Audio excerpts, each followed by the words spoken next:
Temur Rakhimov. And good luck, Temur Rakhimov. And good friend, a long time as many.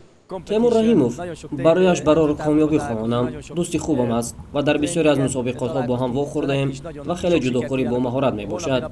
از تمریناتش احساس نمودم که در حالت خوبی ورزشی قرار دارد و پگاه برایش موفقیت آرزو میکنم. در عموم اندیشم در مورد ورزشکاران تاجیک مثبت میباشد. برآمدشان را در خیلی مسابقه‌ها و مخصوصا بازی‌های المپی دیده بودم و این نشان دهنده آن است که جودوی تاجیک برای 2 روز رفته ایستاده است.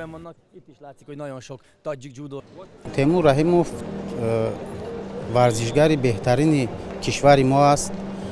نه تنها از کشور ما، حالا او در رده‌بندی جهانی در جای اول می ایستد.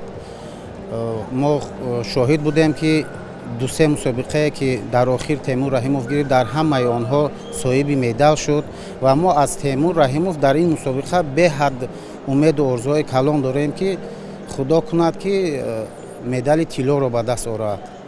با همین امید ما اینقدر راه دور آمدیم که ورزشگر ما نیز مدال به دست آورد و بیرق کشور ما نیز پرافشان شد.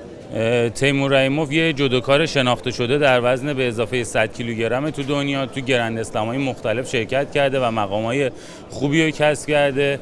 قرعه‌اش هم که نگاه می‌کنی قرعه مناسبیه و اون میتونه با شکست دادن حریفای خودش به بالای جدول برسه و در نیمه نهایی انشالله ببینیمش و اونجا با تلاشی که میکنه و پشتیبانی که تیم فنی تاجیکستان ازش کرده میتونه روی سکو باشه انشالله. از لحاظ فنی در سطح خیلی بالاییه و میتونه به راحتی حریفاشو شکست بده. از لحاظ روحی هم در سطح بالایی بود.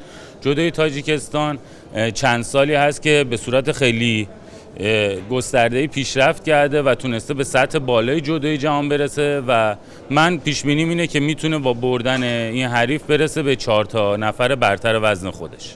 تیمور رحیموف چون که میدونه در نظر تاکتیکی و فیزیکی خیلی تیار است.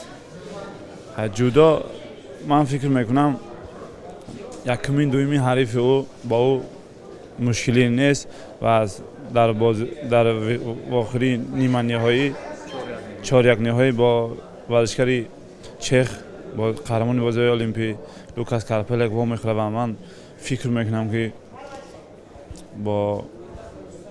با گوشتنی تاکتیکی غالب میبراید. تیمور از جهت فیزیکی از همه حریفان پرقوت است. هم فیزیکی هم وزنش خوب است و فکر میکنم یک مدال خوش رنگ به مردم تاجیک تحفه میکنه. Az judo kuchli, hamma safinlikda kuchli desa bo'ladi. Slabisi yo'q. Mana lekin jahon chempionati olimpiada chempionlari حاضر گوشتن جودو در همه جا خوب رشد کرده است و نمیتوانم گفت که حریف ضعیف وجود دارد. ورزشکاران گرجی تیمور رحیموف جودوکاران از جمهوری چک در عموم در وزن تیمور نفرانی ضعیف نیستند و همگان شانس یک رنگ دارند.